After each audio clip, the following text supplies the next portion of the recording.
ہمیں لوگ اشتعال ہی بڑا دلاتے ہیں۔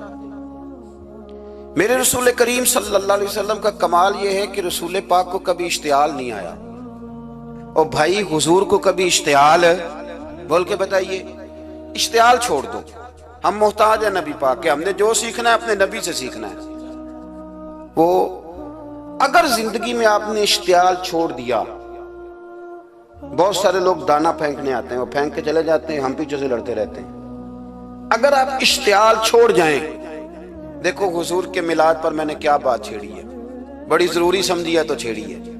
نبی پاک کو نا اپنے دادا سے بڑا پیار ہے، بڑا، دادا سے، والد سے تو ہوتا ہی ہے، ماں سے تو ہوتا ہی، حضور کو اپنے دادا سے۔ بخاری شریف میں حدیث ہے، جناب ابو سفیان رضی اللہ تعالیٰ عنہ حدیث کے راوی ہیں، فرماتے ہیں کہ جنگ میں حضور کے ساتھ تھا فتح مکہ کے بعد، تو کافروں نے بڑا شدید حملہ سامنے سے کر دیا۔ فرماتے ہیں جب انہوں نے شدید حملہ کیا تو مسلمان تھوڑے پیچھے ہٹے، ارادہ یہ تھا کہ نئی منصوبہ بندی کے ساتھ آگے بڑھیں گے۔ کہتے میں نے نبی پاک صلی اللہ علیہ وسلم کے گھوڑے کی لگام تھامی ہوئی تھی، صحابہ پیچھے ہٹے پر حضور نہیں پیچھے ہٹے، اور آگے بڑھے تو میں نے کہا یا رسول اللہ سب لوگ پیچھے ہٹ رہے ہیں، ذرا پیچھے ہٹ کے نئی حکمت عملی، نئی تازگی کے ساتھ وار کریں گے تاکہ مقابلہ کر سکے، تو جنگ کا موقع ہے، جنگ کا وقت ہے۔ اور حضور وہاں نعرہ کیا لگاتے ہیں، فرمایا پیچھے نہیں ہٹنا، کیوں؟ انا النبی لا کاذب، انا ابن عبد المطلب لا کاذب، فرمایا پیچھے نہیں ہٹنا ہے۔ ایک تو اس لیے نہیں ہٹنا کہ میں نبی ہوں اور یہ بھی سچ ہے، اور اس لیے بھی پیچھے نہیں ہٹنا کہ میں کوئی معمولی آدمی نہیں، میں عبد المطلب کا پوتا ہوں۔ اب پیچھے ہٹنا، کتنی دلچسپی ہے اپنے دادا کے ساتھ، کتنا پیار ہے۔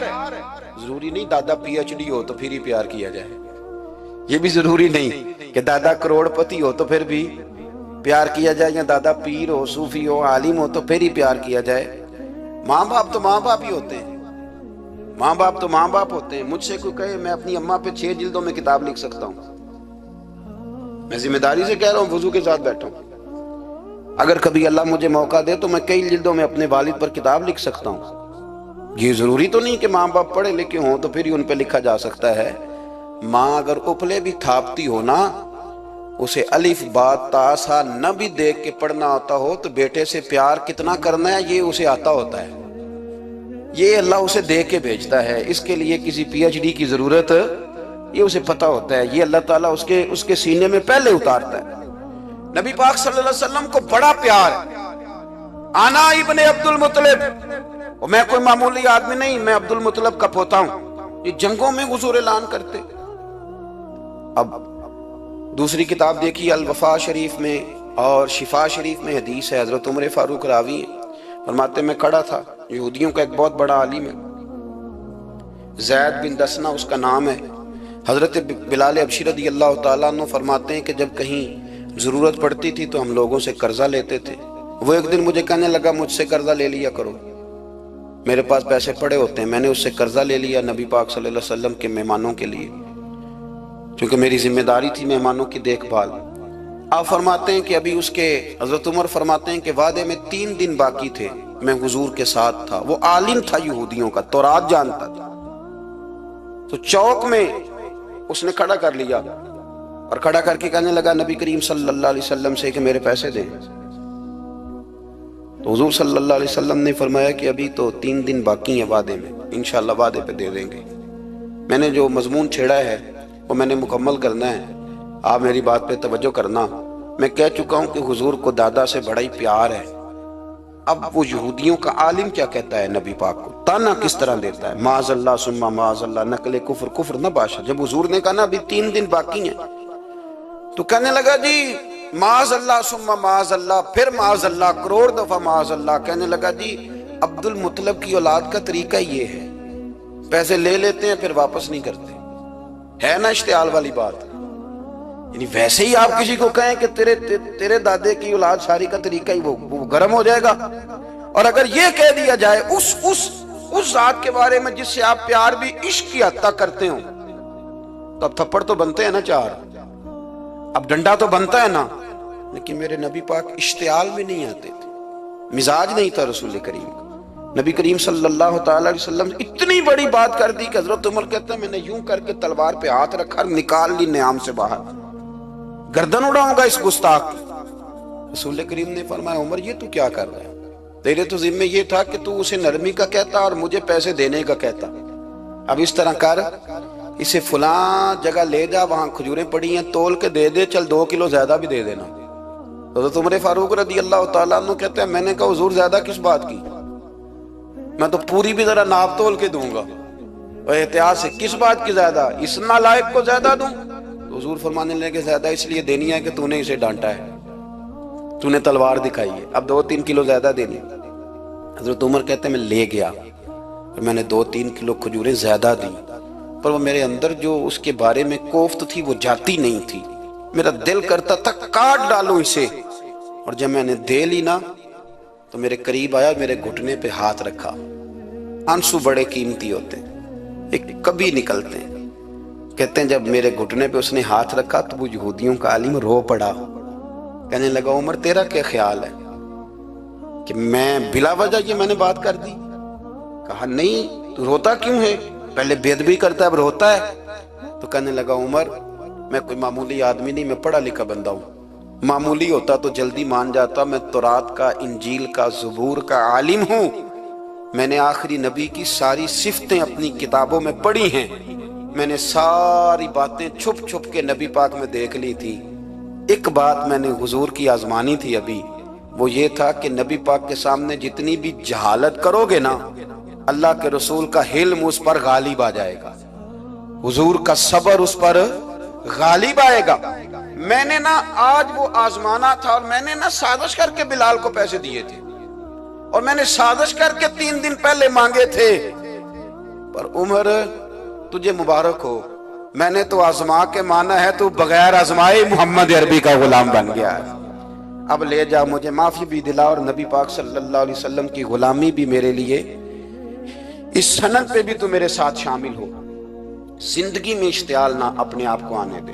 لوگ دنیا میں باتیں کرنے آئے ہیں، اور باتیں کرنے والے رہ جایا کرتے ہیں، باتیں کرنے والے، میری بات کی سمجھ آ رہی ہے، اور کام کرنے والے وہ کر جاتے ہیں۔ اگر آپ باتوں پہ آپ وقت گزاریں گے تو رہ گئے۔ اشتعال، وکیلوں کو بھی یہاں اشتعال آتا ہے، یہاں ڈاکٹروں کو بھی اشتعال آتا ہے، یہاں فلانے کو بھی اشتعال آتا ہے، یہاں بھئی آپ کس چکر میں پڑ گئے؟ اگر آپ کو اشتعال ہی آنا ہے، آپ دیکھیں نا اہل طائف نے نبی پاک کے ساتھ کیا کیا، تاریخ میں نا کچھ الفاظ ایسے ہیں جو پڑھے نہیں جاتے۔ جب انہوں نے کہا کہ معاذ اللہ آپ نبی ہیں جو دروازہ دروازہ گھوم رہے ہیں، آپ نبی ہیں جن کے ساتھ لشکر ہی کوئی نہیں، پیسے ہی کوئی نہیں، آپ ہیں، اتنے سخت جملے، پتھر بھی مارے۔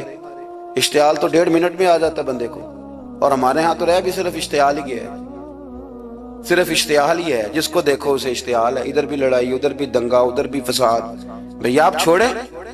رسول کریم علیہ السلام کو حضرت زید بن حارثہ نے کہا حضور دعا کریں گے تباہ ہو جائیں، نبی پاک نے فرمایا لفظ حدیث کے، فرمایا لم ابعث لعانا، فرمایا میں کو تانے دینے والا بن کے آیا ہوں، میں کو وہ ہوں جو تانا زنی کروں گا، بد دعا دوں گا انہیں۔ فرمایا انما بعثت ہادیا و رحمہ، فرمایا میں تو رحمت بن کے آیا ہوں اور لوگوں کو ہدایت کا راستہ دکھانے کے لیے آیا ہوں۔ زندگی میں کبھی بھی اشتعال۔ ایک بات اور کرنی ہے آپ سے، اس پر بھی آپ نے خاص توجہ کرنی ہے، جو ہمارے لیے سرکار کی محتاجی میں سے خیرات ہم نے لینی ہے، وہ یہ ہے کہ نبی پاک صلی اللہ علیہ وسلم کو نا قرآن مجید نے حریص کہا۔ اللہ اکبر، یہاں شاید آپ مجھے کہہ دیں تو میں ناراض ہو جاؤں، لیکن قرآن نے کہا حریص علیکم بالمؤمنین رؤوف الرحیم۔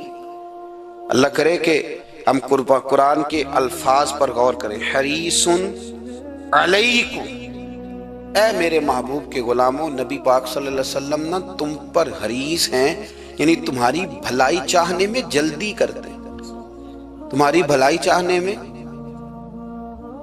یہ ایسے الفاظ ہیں کہ اس سے بڑھ کر میں ان کا معنی نہیں کر سکتا، اگرچہ علماء تفسیر نے حریص علیکم کے کئی معنی بیان فرمایا محبوب کو جلدی ہے۔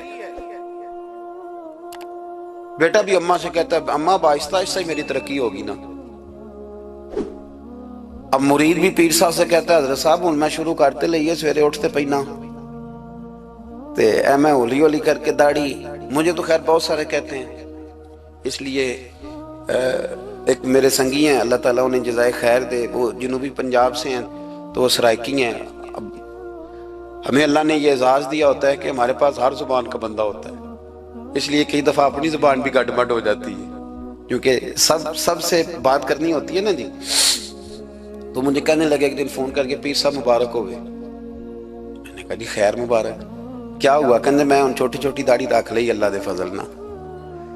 میں کہا چلو میں تیری مبارک قبول کتی تو مہربانی کریے انہوں کھاد شاد باندھا رہی تاکہ تھوڑی بڑی بھی ہو ہی جائے کہ مبارک ہوئے۔ میں چھوٹی چھوٹی، میں کہا چلو اللہ کریم خیر کرے گا بڑی بھی ہو جائے، حالانکہ داڑھی کا کوئی وزن ہی نہیں ہوتا، کیا ہوتا ہے نہ چھوٹی کا نہ بڑی کا، اللہ سمجھنے کی توفیق عطا فرمائے۔ باہر کیا جو بات عرض کرنی ہے اس کی طرف آتا ہوں آپ حضرات سے۔ حریص علیکم، بھئی ہر بندہ کہتا ہے میں آہستہ آہستہ چلوں گا، لیکن نبی پاک صلی اللہ تعالی علیہ وسلم نا شوق رکھتے میری امت کو جلدی سے خیر ملے، جلدی سے۔ آپ دیکھیں نا ہم نے نا اصل میں سنی تقریریں، سنانے والوں نے سنا دیں، بس وہ ٹھیک ہے ایک نظام ہے، لیکن کبھی کبھی نا ہم الجھ جاتے ہیں، اڑ جاتے ہیں کہ یار ایسے بھی ہوتا ہے۔ نبی پاک جلدی کرتے ہیں اپنی امت کو خیر دینے میں، جلدی۔ حضرت ابو ہریرہ نے حافظہ مانگا تو فٹافٹ دیا حضور۔ حضرت جابر ابن عبداللہ نے کہا حضور گھر میں غربت ہے تو فرمایا یہ کلو لے جا، کھول کے نہ دیکھنا کھجورے، کھاتا رہنا ختم کوئی نہیں ہوں گے۔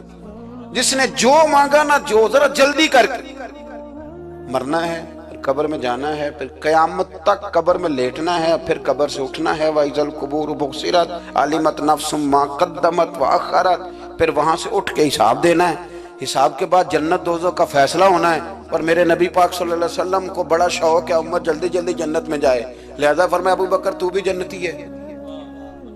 حضور وہ قبر، وہ اٹھنا، وہ حساب کتاب، فرمایا میں جانوں اللہ جانے۔ عمر تو بھی جنتی ہے، عثمان بھی جنتی ہے، علی بھی جنتی ہے، طلحہ بھی جنتی ہے، زبیر بن عوام بھی جنتی ہے، طلحہ بن عبید اللہ بھی جنتی۔ 10 بندوں کو نہ کھڑے کھڑے جنت۔ امام حسن اور حسین پیچھے کھیل رہے تھے تو پوچھ لیا کسی نے حضور یہ 10 تو جنتی ہیں، تو فرمایا جو پیچھے ہیں، تو کہا سید الشباب اہل الجنہ، یہ جنتی ہیں اور یہ جنتیوں کے سردار ہیں۔ آپ ذرا پلٹ کے دیکھ لیں کس طرح حضور نے، اور یہ اس شوق کو آپ سمجھیں، ہمیں تو شوق ہی کوئی نہیں، اب یقین کریں نہیں شوق، زیادہ سے زیادہ شوق ہوگا تو اپنے بیٹے کے حق میں ہوگا کہ جلدی جوان ہو جائے، اور اس میں بھی ہماری ڈبل لالچ ہوتا ہے کہ بچہ جوان ہو جائے اور میں کبھی بوڑھا بھی نہ ہوں، یہ بھی جوان ہو جائے اور میں بھی جوان ہی رہوں، بھئی یہ تو نہیں نہ ہو سکتا، اگر وہ جوان ہوگا تو پھر آپ کو بوڑھا ہونا پڑے گا، لیکن ہمارا ڈبل لالچ ہے، یہ بھی جوان ہو جائے اور میں بھی جوان ہی رہوں، یہ ہو سکتا؟ نبی پاک صلی اللہ علیہ وسلم نے فرمایا، آپ ذرا غور کریں، فرمایا وہ بیر رومہ ہے جو خرید کے دے دے گا میں اسے جنت کی بشارت دیتا ہوں، فرمایا جو مسجد بنائے گا میں گارنٹی دیتا ہوں اپنے لیے جنت میں مکان بنا لے گا۔ میرے رسول کریم علیہ السلام جنت کو آسان کرتے چلے گئے، فرمایا 2 چیزوں کی ضمانت دے دے، زبان اور شرمگاہ کا غلط استعمال نہ کرنا، میں تجھے گارنٹی دیتا ہوں کہ رب تجھے بغیر حساب کتاب جنت عطا کر دے گا۔ جلدی کے ساتھ حضور نے یہ شوق پیدا کیا۔ ہمارے ہاں نا ہر معاملے میں تیزی ہے، امیر راتوں رات ہونا ہے، حسین راتوں رات ہونا ہے، اور بادشاہ بھی نیک ذرا آہستہ آہستہ ہو کے کرنا ہے، آہستہ آہستہ آہستہ آہستہ۔ اور تو ہر ویلے مسیطے بہ رہے تے اور کتے بھئی ہے جی، بھئی مسجد اللہ کا گھر ہے، تیرے گھر بیٹھتے تو 2-3 دن زیادہ بیٹھتے، تو نے کہنا تھا کوئی اور کام بھی کریا کر، اللہ کے گھر بیٹھے ہیں تو یہاں بھی تجھے اعتراض ہے، کدھر جا کے بیٹھے، کدھر بیٹھے جا کے۔ ہمارا ایک پیر بھائی تھا، اللہ اکبر، تو حضرت صاحب کے پاس آ کے نا کسی نے شکایت لگائی اس کی کہ اس کے گھر والے کہتے ہیں تیار والے پیران کو لے بیٹھا رہنا ہے، تو سب ہنس پے، فرمان لگے ایک باری پھر گل کری، کہتا جو کہتے ہیں ہر وقت پیروں کے پاس بیٹھ رہتا، فرمایا یار بڑا مزہ ہے، ایک باری پھر کری۔ تو وہ جب حضرت صاحب کو مزہ آتا تھا تو ہمیں مفت میں آنا شروع ہو جاتا تھا، تو یہ تو بڑی بات ہے نا جی کہ کوئی کسی اللہ والے کے پاس بیٹھتا ہے۔ میری بات کو سمجھ لیں، جلدی کرتے رسول کریم. ہمیں بھی تھوڑی جلدی کرنی چاہیے نبی پاک کا غلام بننے. صحابہ نے بڑی جلدی کی. آپ یقین کریں 1 منٹ بھی دائیں بائیں نہیں.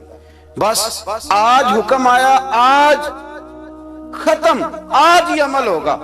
کل پرسوں ترسوں کی بات کوئی نہیں. ساری دنیا جاتی ہے نا مدینہ شریف اور جا کے دیکھتی ہے مسجد قبلتین، 2 قبلوں والی مسجد. یار بڑا مشکل کام ہے، بڑا مشکل کام ہے. لوگ کہتے ہیں پہلا تسی انجان دے سو، اب یہ کہنا شروع کر دیا بڑا مشکل کام ہے. حضور نے 4 رکعتوں والی نماز 2 ادھر منہ کر کے پڑھائی اور پھر 2 رکھتے ہیں. اور یار مشکل ہے کام، بڑا مشکل. یہاں تو میرے بھائی پگڑی کا سٹائل بدل ناراض ہو جاتے ہیں. اور میرے رسول کریم صلی اللہ علیہ وسلم نے کعبے کا رخ ہی پھیر لیا تو سلام کے بعد صحابہ نے سوال نہیں کیا. کسی نے پوچھا کل تم نے 2 ادھر پڑھی تھی، آج 2 ادھر پڑھی. انہوں نے کہا ہم نے قبلہ نہیں دیکھا، ہم نے تو یہ دیکھا امام کدھر جا رہا ہے. حاجیو آؤ شہنشاہ کا روضہ دیکھو، کعبہ تو دیکھ چکے اب کعبے کا بھی کعبہ دیکھو. جلدی کریں، وقت بڑا تھوڑا ہے. بیماری فٹافٹ آ جاتی ہے، کچھ پتہ نہیں چلتا. کمزوری فٹافٹ آ جاتی ہے، کچھ پتہ نہیں چلتا. بہت سارے حالات ہیں جو جلدی خراب ہو جاتے ہیں. نبی پاک صلی اللہ تعالی علیہ وسلم نے نا اپنی امت کو بڑی ساری خیر اللہ سے لے کے دی. ہمارا دین بڑی جلدی مکمل ہوا. 23 سالوں میں مکمل دین حضور نے ہمیں عطا فرمایا. اور پھر ایک اور مزے کی اور لطف کی بات یہ کہ ایک ہے کہ جنگیں بھی ہو رہی ہیں. ہم کہتے ہیں جی آرام سے بیٹھیں گے تو دین کی بات کریں گے، جنگیں بھی جاری ہیں. بدر ہے، احد ہے، آخر دم تک. جس دن سرکار کا وصال ہوا اس دن بھی نبی پاک صلی اللہ علیہ وسلم نے لشکر روانہ کیا. اس دن بھی لشکر روانہ کیا. جنگیں بھی ہو رہی ہیں اور ساتھ ساتھ رسول پاک نماز، عبادت، تہجد، مسواک، شریعت، دین، تقوی، پرہیزگاری، ان ساری باتوں کا درس بھی بیان فرما رہے ہیں. ہم کہتے ہیں جی وہ فلانے حالات ٹھیک ہو جائیں گے کاروباری تو پھر میں مسجد ہوں. بھئی حالت جنگ میں بھی جنگ بھی چلتی رہتی تھی، تہجد بھی چلتی رہتی تھی. وہاں یہ حال تھا کہ وہاں پریشانی بھی چلتی رہتی تھی اور درود و سلام بھی چلتا رہتا تھا. میرے رسول کریم صلی اللہ علیہ وسلم کے غلاموں، اپنے زندگی میں ناکام وہ لوگ وہ جنہوں نے وقت ضائع کیا. وقت نہیں ضائع کریں. ایک آدھ بات حضور غوث پاک کی عرض کرتا ہوں. حضور غوث پاک رضی اللہ تعالیٰ عنہ نے نا نبی پاک صلی اللہ علیہ وسلم کی اتباع میں وقت گزارا ہے. کچھ بندے اللہ کے بڑے خاص ہوتے ہیں. حضور غوث پاک رضی اللہ تعالیٰ عنہ کو اللہ نے اعزاز عطا فرمایا، شان عطا فرمائی کہ غوث اعظم درمیان اولیاء جو محمد درمیان انبیاء. اس طرح نبیوں میں رسول کریم کا مقام ہے نا، اس طرح ولیوں میں غوث پاک جیلانی کا مقام ہے. حضور غوث پاک رضی اللہ تعالیٰ عنہ کو اللہ نے کئی اعزازات دیے. سب سے بڑی بات یہ کہ اللہ نے انہیں کرامات عطا کی. کرامت دین کا پورا ایک حصہ ہے. ہمارے یہاں نا لوگ کہتے ہیں اخلاق بیان کریں جی، وہ کہتے کیا تھے کرامت کیا ہوتی؟ بھئی کرامت تو قرآن پاک نے بیان فرمائی. آصف بن برخیہ جناب بلقیس کا، ملکہ بلقیس کا تخت لائے تھے. یہ اللہ نے کیوں آیت نازل کی قرآن پاک میں؟ وہ قصہ کہانی ہے کہ وہ جی تخت لائیں. یہ کیوں بیان کی؟ اور تخت آیا کس طرح آیا؟ انہوں نے کہا کہ آنکھ جھپکنے سے پہلے آ جائے گا. پھر آیا کہ نہیں آیا؟ ان سے پوچھا یہ کیسے آیا؟ کہنے لگے ھذا من فضل ربی.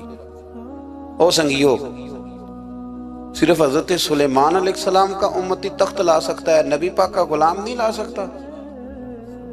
یار آپ نے کرامت کا انکار کر کے اپنے آپ کو کمزور کر لیے. اور نہیں جی نہیں، یہ کیسے ہو؟ کیا مطلب ہے اس کا؟ آپ سورہ نمل روز پڑھیں اور جناب سلیمان علیہ السلام کے امتی کی شان بیان کریں کہ وہ آنکھ جھپکنے سے پہلے 80 گز اونچا، 80 گز چوڑا، 80 من وزنی تخت آنکھ جھپکنے سے پہلے لے آئے. کسی بندے کا ایمان خراب نہیں ہوتا. اور میرے غوث پاک جیلانی، یہ وہ بندے ہیں جن کے بارے میں نبی پاک نے فرمایا کہ میری امت کے علماء بنی اسرائیل کے نبیوں کی طرح ہیں، امتیوں کی طرح نہیں. کن کی طرح؟ نبیوں کی طرح، نبیوں کی طرح. حضرت غوث پاک رضی اللہ تعالیٰ عنہ ہم کو ملانگ لوگ نہیں ہیں الحمدللہ تعالیٰ. ہم تو غوث پاک کی کرامت بھی مانتے ہیں پر قرآن و سنت کی اینک لگا کے مانتے ہیں. یہ میری بات سمجھ لیں. حضرت غوث پاک رضی اللہ تعالیٰ عنہ طالب علموں کو سبق پڑھا رہے تھے تو سبق پڑھاتے پڑھاتے نا ہاتھ آگے بڑھایا تو اچانک ہاتھ واپس آیا تو گیلا ہو گیا تھا سارا. تو شاگرد بھی بڑے سیانے ہوتے ہیں, انہوں نے سبق چھوڑ دیا, استاد جی کے گیلے بازو کو دیکھنا شروع کیا. حضور یہ کیا ہے؟ تو غوث پاک بھی غوث پاک تھے. ہر بندے کا ہاضمہ اتنا اچھا نہیں ہوتا کہ اس کو ہر بات ہضم ہو جائے. کئیوں کو بد ہضمی بھی بڑی سخت ہوتی ہے, کھٹے کھٹے ڈکار آتے ہیں بات سن کے, کانوں سے دھواں بھی نکلتا ہے کئی دفعہ. تو انہوں نے پوچھ لیا فٹافٹ کہ حضور یہ کیا ہوا؟ تو غوث پاک کو پتا تھا کہ سب کا ہاضمہ ٹھیک. میاں صاحب نے بھی کہا تھا خاصاندی کا لامہ آگے نہیں مناسب کرنی. اگلا شعر میں نہیں یہ پڑھنا کیونکہ زیادہ ڈاڈ ہے تو میں ادھر ہی رہتا ہوں. اتنا ہی کافی ہے کہ خاصاندی کا لامہ آگے نہیں مناسب کرنی. انہوں نے کہا حضور یہ کیا ہے؟ تو آپ فرمانے لگے تمہارے والی بات نہیں. اللہ اکبر. ابھی سبق پورا ہو رہا تھا تو بندے دوڑے دوڑے آ گئے اور انہوں نے نعرے لگانے شروع, یا غوث یا غوث یا غوث. لوگ کہتے ہیں غوث پاک سے ملتا نہیں. میں کہ ٹھیک کہتے ہیں انہوں نہیں نہ ملیا, جنہوں ملیا اس سے رولا پانا نہ بڑا ملیا ہے بڑا ملیا ہے بڑا ملیا. اپنا اپنا معاملہ نا. کسی نے کہا حضور کچھ نہیں دیتے, تو کسی نے کہا میرے کریم سے گر قطرہ کسی نے مانگا, دریا بہا دیے در بے بہا دیے. جس کو ملا ہے وہ تو شور کرے گا. تو تھوڑی دیر کے بعد ہی بندے پہنچ گئے. انہوں نے آ کے یا غوث کے نعرے بھی لگائے, وہ مچلے بھی, وہ روئے بھی, وہ قدم بھی چومے, اپنے مقدر پہ ناز بھی کیا. شکر ہے اللہ کا, اللہ نے ہمیں آپ کا غلام بنایا, شکر ہے. تو طالب علموں نے پوچھا ہوا کیا؟ کہنے لگے کشتی میں بیٹھے تھے تو ڈوبنے لگی تھی. تو ہم نے کہا کہ ہم تو غوث پاک کے ماننے والے ہیں. تو پھر حضور غوث اعظم کا دست مبارک نمودار ہوا ہے اور کشتی کو پکڑ کے کنارے لگا دیا ہے. کشتی کو پکڑ کے کنارے لگا دیا ہے. ایک قریب کہنے لگا یہ کیسے ہو سکتا ہے؟ تو دوسرا اس کی کمر پہ تھپکے دے کے کہنے لگا ویسے ہی ہو سکتا ہے جیسے آصف بن برقیہ کے ذات ہوا, بالکل ویسے ہی ہو سکتا ہے. سیدنا غوث اعظم کی کرامات اتنی متواتر کے ساتھ ہیں کہ ملا علی قاری فرماتے اتنی تو کرامتیں سنی نہیں جتنی غوث پاک کو اللہ نے عطا فرمائی. رب کریم نے انہیں درجہ دیا, وقار دیا, ان کی دعاؤں کو قبولیت دی, اللہ نے انہیں اعزاز کے ساتھ نوازا, اللہ نے ان پر فضل فرمایا. ایک تاجر تھا تو ملک شام جاتا تھا اکثر تجارت کرنے کے لیے, مال کما کے لاتا, غریبوں کی بھی مدد کرتا, مدارس کی, مساجد کی, سب جگہ جہاں دین کی ضرورت ہوتی پہنچتا. ایک بغداد میں اور درویش بھی گزرے جن کا نام شیخ حماد ہے, وہ بھی بڑے درویش تھے. وہ تاجر شیخ حماد کے پاس گیا, کہنے لگا میرے لیے دعا کر دے, میں جا رہا ہوں سفر کے لیے. تو انہوں نے کہا میں صبح بتاؤں گا. استخارہ کیا صبح, کہنے لگے نہ جانا, تیرا مال بھی لٹ جائے گا اور تو قتل بھی ہو جائے گا. وہ بڑا پریشان ہوا, حضور غوث پاک کے پاس گیا, کہنے لگا حضور وہاں بھی میں نے کہلا بھیج دیا ہے, سامان میرا پڑا ہے, جاؤں گا نہیں, پیمنٹ نہیں کروں گا, ملے گا نہیں تو خسارہ ہو جائے گا, مہربانی فرمائے. غوث پاک نے مراقبہ کیا, فرمایا تو جا اللہ خیر کرے گا, تو جا اللہ خیر کرے گا. مرید کا عمل کے یقین, پیر کا عمل کے یقین. چلے آپ فیصلہ کر لیں تو میں آگے بڑھتا ہوں. حضرت غوث اعظم رضی اللہ تعالیٰ عنہ نے مرید سے کہا تو جا اور اللہ خیر کرے گا. وہ گیا, کہتے میں نے پیمنٹ کی, مال لیا, واپس آیا. گھوڑوں کا سفر تھا, رستے میں رات کو ایک جگہ سویا, خواب دیکھتا ہوں. خواب میں ڈاکو آ گئے, انہوں نے پہلے مال لوٹا, پھر مجھے قتل کیا, اور جب میرے گردن پر انہوں نے خنجر چلائی, خواب دیکھ رہا ہوں تو میری فٹافٹ آنکھ کھل گئی, اور جب میری آنکھ کھلی تو میں اسی وقت ہی رخت سفر باندھا, سر پٹ گھوڑے دڑائے, کچھ رات کو کچھ دن کو, سویرے بغداد پہنچ گیا. کہتے خیال تھا کہ پہلے غوث پاک کے پاس جاؤں گا, لیکن پہلے شیخ حماد سے ملاقات ہو گئی. میرا چہرہ دیکھا, پریشان تو دیکھ کے مسکرائے, فرمانے لگے بھی تیرا پیر بڑا شاندار ہے, تیرا پیر بڑا شاندار ہے. وہ کام جو حقیقت میں ہونا تھا نا, حقیقت میں انہوں نے دعا کی ہے تو رب کریم نے اسے خواب بنا دیا ہے. ان کی دعا کی برکت سے اللہ نے اسے, اب میں بات مضبوط کرنا چاہتا ہوں تو میں ایک حدیث پاک بھی پڑھ دوں. لوگ کہیں گے جی مرنے والا بھی بڑھ جاتا ہے, عمر بھی بڑھ جاتی ہے. مشکات کی حدیث ہے, ترمذی میں بھی موجود ہے. نبی پاک صلی اللہ علیہ وسلم نے فرمایا اگر تم چاہتے ہو رزق بھی بڑھ جائے, عمر بھی لمبی ہو جائے, تو اپنے رشتہ داروں سے اچھا سلوک کرو. اس کا مطلب ہے کہ عمر بڑھ جاتی ہے, موت کچھ وقت کے لیے ٹل بھی جاتی ہے. حضور غوث پاک کو اللہ نے بڑا اعزاز دیا, بڑی کرامات دی۔ آپ فرمایا کرتے تھے میں نے 40 سال اپنے رب کو راضی کیا ہے مصلی پہ بیٹھ کے۔ تو میرے مالک نے پھر پوچھا ہے کہ عبد القادر کچھ مانگ لے، کوئی بات کر لے، تو سیدنا غوث اعظم رضی اللہ تعالیٰ عنہ فرماتے ہیں کہ میں نے پھر اپنے رب کریم کی بارگاہ میں عرض کیا، مالک جو قیامت تک مجھ سے محبت کرے فضل کرنا اسے بغیر توبہ کے موت نہ دینا۔ تو میرے رب نے میری اس دعا کو شرف قبولیت عطا فرمایا کہ جو مجھ سے پیار کرے گا، میرا نام لے گا، وہ بغیر توبہ کے نہیں مرے گا۔ جنات بھی آپ کی بارگاہ میں حاضر ہوتے ہیں۔